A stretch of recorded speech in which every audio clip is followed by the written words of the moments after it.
Salutations everybody, it is Matty here today, and we got ourselves another Fallout 76 info blowout. I've approached the coverage for this game a bit differently recently because we've only received a couple of sizable info dumps, whether it was E3 of course, QuakeCon, and then the most recent Game Informer article. But around all those times, we're always getting these little tidbits here and there that are too small to make videos on, but if you combine all of them together, you get yourself a nice jumbo info dump like we've got today. So let's get right into it, starting off with talking about a new trailer that should be coming out sometime soon. Rocketman0602 asks, will we see any more news on 76 like gameplay or info drops before the beta starts? I'm having withdrawal symptoms. To which Pete gives us a simple, yep. My guess is there will be, at some point by the end of this month, a beta trailer explaining everything we can do, the world activities, the enemies we'll encounter, how big the world we're going to be allowed into is. They did confirm that the beta will be the full game, so I don't know if we're going to have access to the entire map too, or if they're going to cut us off at a certain point. I imagine they'll showcase things like crafting, teamwork, explaining pretty much the entire game to us at that point in time, finally giving us the information we need to fully understand what Fallout 76 is. Now you may be wondering how I managed to narrow down sometime around the end of this month, right? Well, Reddit has the answer. There was a discussion going on that some Reddit user was talking with an Amazon representative and they thought that they had leaked the beta date for October 8th or something along those lines. And then Matt Grandstaff, who does work at Bethesda Game Studios, responded saying, a couple of things I can tell you. One, when the beta date is finalized and not something that's placeholder, you'll hear it from Bethesda/Fallout's official channels. And two, we are working on locking down dates, updating frequently asked questions, articles, etc., and anticipate having more information out to you by the end of this month. And considering we're already past the halfway point of the month at this time of recording the video, I'd imagine within a week and a half tops, we're gonna know exactly what's going on with the beta. And like I said, I feel like that's going to come with the trailer itself, which is pretty exciting. I don't know about you guys, but time flies. Really, it feels like just yesterday was E3 and I was sitting there in my hotel room with like Camel and all my buddies, and we were watching the Microsoft conference getting ready for Bethesda's, talking about what exactly we were going to cover, and then Todd Howard walks out on stage and drops a new trailer. And now here we are, halfway through September, and the game's out in like a month and a half. It's crazy. Anyway, we got a little bit of important information on how exactly teams work in Fallout 76 when it comes to looting and earning experience, which I feel a lot of you guys will be curious to know about. So this information comes from the Fallout Twitter account. It says, Fallout, did you know, teams. So this looks like it's going to be a series of some kind.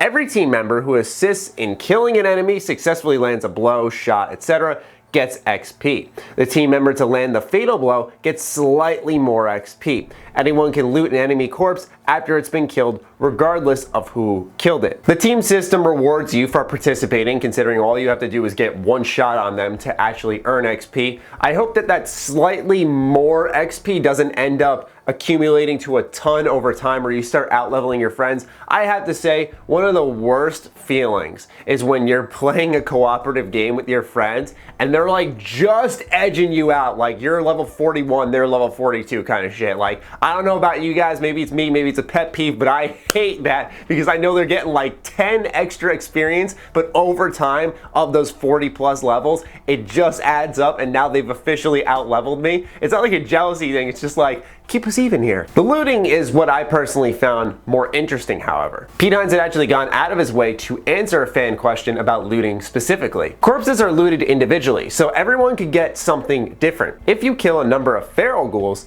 each player might get loot from different corpses. One person can't take everything so that everyone else gets nothing. That'd suck. Yeah, that would suck indeed. I mean, me and Noah still talk about it to this day. Whenever we played Borderlands, he'd be Mr., click X no matter what gun it was, just pick them all up, sift through it in his inventory, and then he'll drop what he doesn't need, and I'm like, bro, I gotta loot too. So the fact that we all got our own separate loot is great to know. The way I feel that they're doing it in this game though is Pete Hines used a group example where you kill a group of feral ghouls, you kill a group of super mutants, and you loot different bodies. But what if it's just one enemy? I imagine that would be a boss-like creature and we can all just loot that and we get different loot from it. I don't know about you guys, I'm not a huge fan of the RNG loot. It doesn't really vibe with me super well. It feels like ever since Borderlands, where it used to feel unique, it's just been used in so many games nowadays where it just feels like almost a shoo-in to focus on other things. But is it the end of the world? No. I'm just saying I'm not a huge fan of that type of loot style. I'm a traditionalist, I guess, in a sense, because I like when I loot someone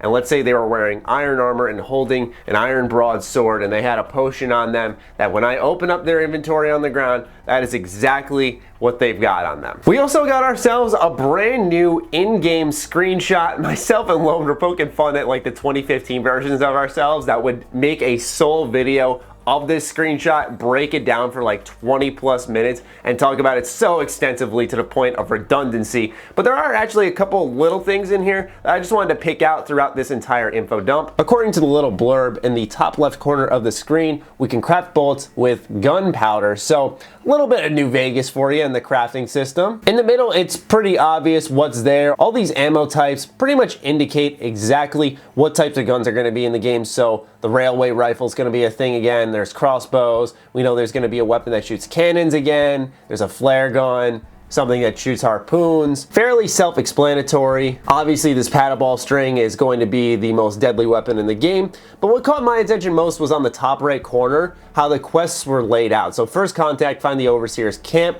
That's obviously one of the first quests in the game. And then miscellaneous, get the supply drop. Now, the reason that this layout is peculiar to me is because we're looking at what reminds me a lot of an MMO. You know, multiple quests lined up on the top right corner of your screen. And one of them is just a simple miscellaneous get the supply drop. It's not awful, but I imagine these are the kind of events that Bethesda was talking about, where you get a little thing on your radio, you listen to it, and they say, hey, go here, and maybe you'll hear, there's a supply drop nearby, help, blah, blah, blah, and then you just run over to it and you clear everyone out and you get the supply drop there. But overall, not a lot of details to this image, just a little something we can take away from it. Lastly is another bit from the Metro article I had actually covered the other day when talking about Bethesda characters in Smash Brothers. I don't mean to split up bits of an interview for separate videos, but I just want to make sure I save this bit of info for a video where it made sense. So once again, that will be linked in the description down below if you want to check it out, and let's get right into it. The interviewer says, yes it does. Well, that's great to hear. I assume Fallout 76 is the most games as a service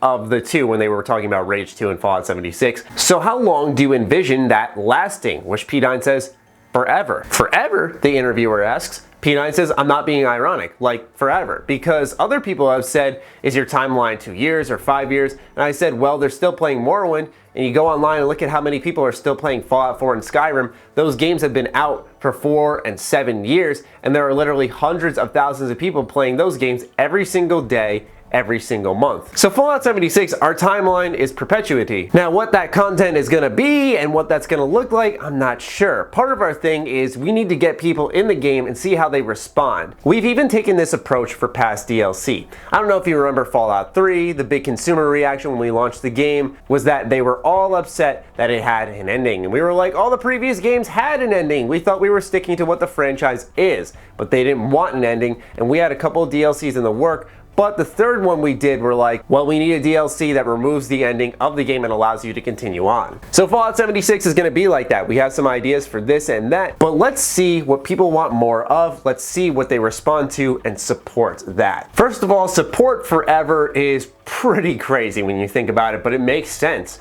We gotta look at Skyrim as a primary example. However, that's a very unique game, and for a lot of folks, it's a very special game to them, where I think that is a individual case. But it's definitely the truth. Bethesda Game Studios games have very long legs. It's a big reason why, as a content creator, I gravitated towards them, not only because I love their games, but also because they just have so much depth to them, and then the modding community takes over and you get to celebrate others' creations. It's a wonderful circle to be a part of. I also gotta say, I'm a fan of their approach to DLC here. Let us see what we like. They may have the plan in mind of, let's take them to New York next and we'll have this team deathmatch mode there, but let's say everyone's really gravitating towards PvE content. They're not looking for the PvP stuff. Put the PvP stuff on the back burner, Bethesda, and see what we like from the PvE content and how you can evolve that as a developer. That's the type of stuff that's good. Just listening to feedback, being patient.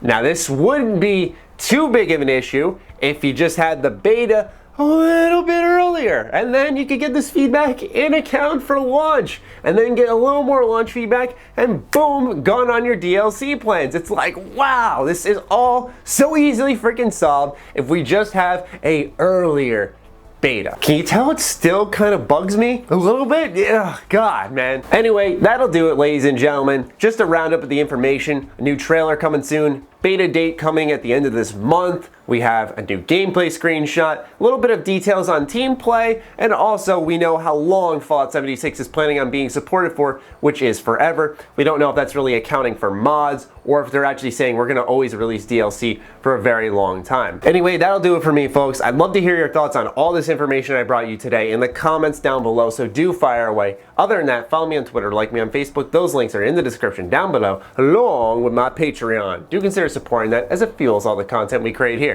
Stay sexy, stay active. I love you all. Peace.